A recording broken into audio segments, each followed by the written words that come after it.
सभी बच्चों को नमस्कार। A for Apple Hindi classes and Hindi stories में आपका स्वागत है और मैं हाजिर हूँ आपकी 7वीं कक्षा की हिंदी की वर्कशीट को लेकर। वर्कशीट नंबर हमारी 3 है और तिथि है 28 जुलाई 2021।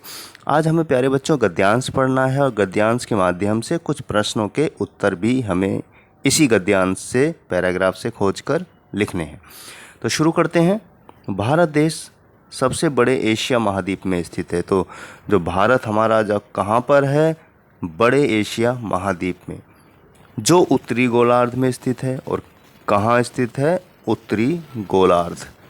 इस दुनिया में छोटे बड़े लगभग 400 से अधिक देश हैं, जिनमें से क्षेत्रफल की दृष्टि से भारत 7वां स्थान तथा जनसंख्या की दृष्टि से दूसरा स्थान रखता है।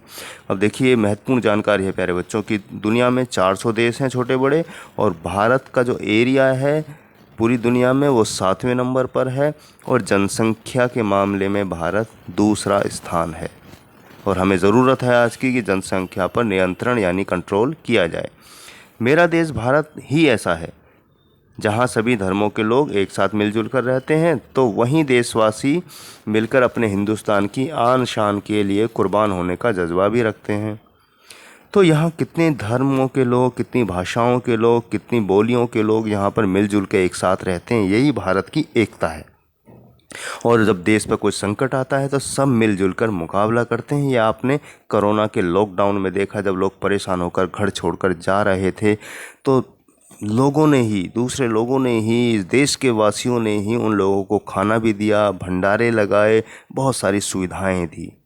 तो भारत एक है, तमाम विविधताओं के बावजूद वो एक है, वही उसकी शक्ति है। मेरे देश को प्राचीन काल में आर्यावर्त, ब्रह्मावर्त हिंदुस्तान कहकर पुकारा जाता था। तो हमारे भारत को पहले क्या कहा जाता था? आर्यावर्त, ब्रह्मावर्त और हिंदुस्तान। तो याद रखना है, बहुत ज़रूरी चीज़ अपने भारत के बारे में। मेरे देश भारत का नाम ऋग्वैदिक काल के प्रमुख जन भारत के नाम पर पड़ा। तो प्रमुख एक राजा के पुत्र का नाम भरत था, जिनके नाम पर ऋग्वैदिक काल में भारत पड़ा। तो ये कुछ महत्वपूर्ण जानकारियाँ हमने प्यारे बच्चों इस गद्यांश यानी पैराग्राफ के माध्यम से जानी समझी। तो इसके आधार पर अब कुछ प्रश्न हैं, उनको भी करते हैं। अब देखिए, यहाँ लिखा हुआ है, निम्नलिखित शब्दों से अपने मनपसंद वाक्य बनाने हैं। शब्द है पहला दृष्टि, दूसरा क्षेत्रफल है, एक शब्द और है जो छुपा हुआ है। आइए इनका उत्तर देखते हैं। तो पहला प्रश्न हमारा ये रहा, उत्तर है, इस शब्द से हमें वाक्य बनाना है कि मेरी दृष्टि में भारत दुनिया का सबसे महान देश है। अब दूसरा शब्द है हमारा क्षेत्रफल। दुनिया में भारत क्षेत्रफल की दृष्टि से 7वां स्थान रखता है। प्राचीन, भारत को प्राचीन काल में आर्यावर्त, ब्रह्मावर्त और हिंदुस्तान कहकर पुकारा जाता था। या प्राचीन से आप दूसरा वाक्य भी बना सकते हैं कि भारत की सबसे प्राचीन सभ्यता है, या भारत की सभ्यता सबसे प्राचीन है। बढ़ते हैं दूसरे प्रश्न की तरफ प्यारे बच्चों।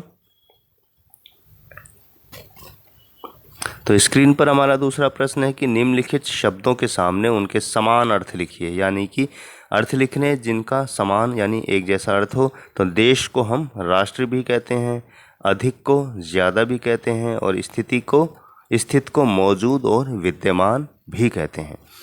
प्रश्न 3 है कि उक्त गद्यांश में से ऐसे शब्दों की सूची बनाइए जिनको देखकर या सुनकर आपके मन में देश प्रेम उत्पन्न होता है।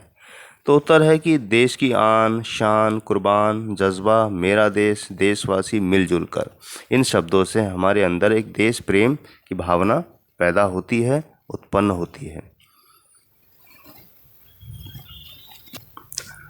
तो प्यारे बच्चों, उम्मीद है आपको आज की वर्कशीट, ये गद्यांश और कई महत्वपूर्ण जानकारी इन कुछ लाइनों से हमें प्राप्त हुई। हमारे भारत को क्या क्या कहा जाता था, आर्यावर्त, ब्रह्मावर्त, हिंदुस्तान। तो इनको याद रखना है।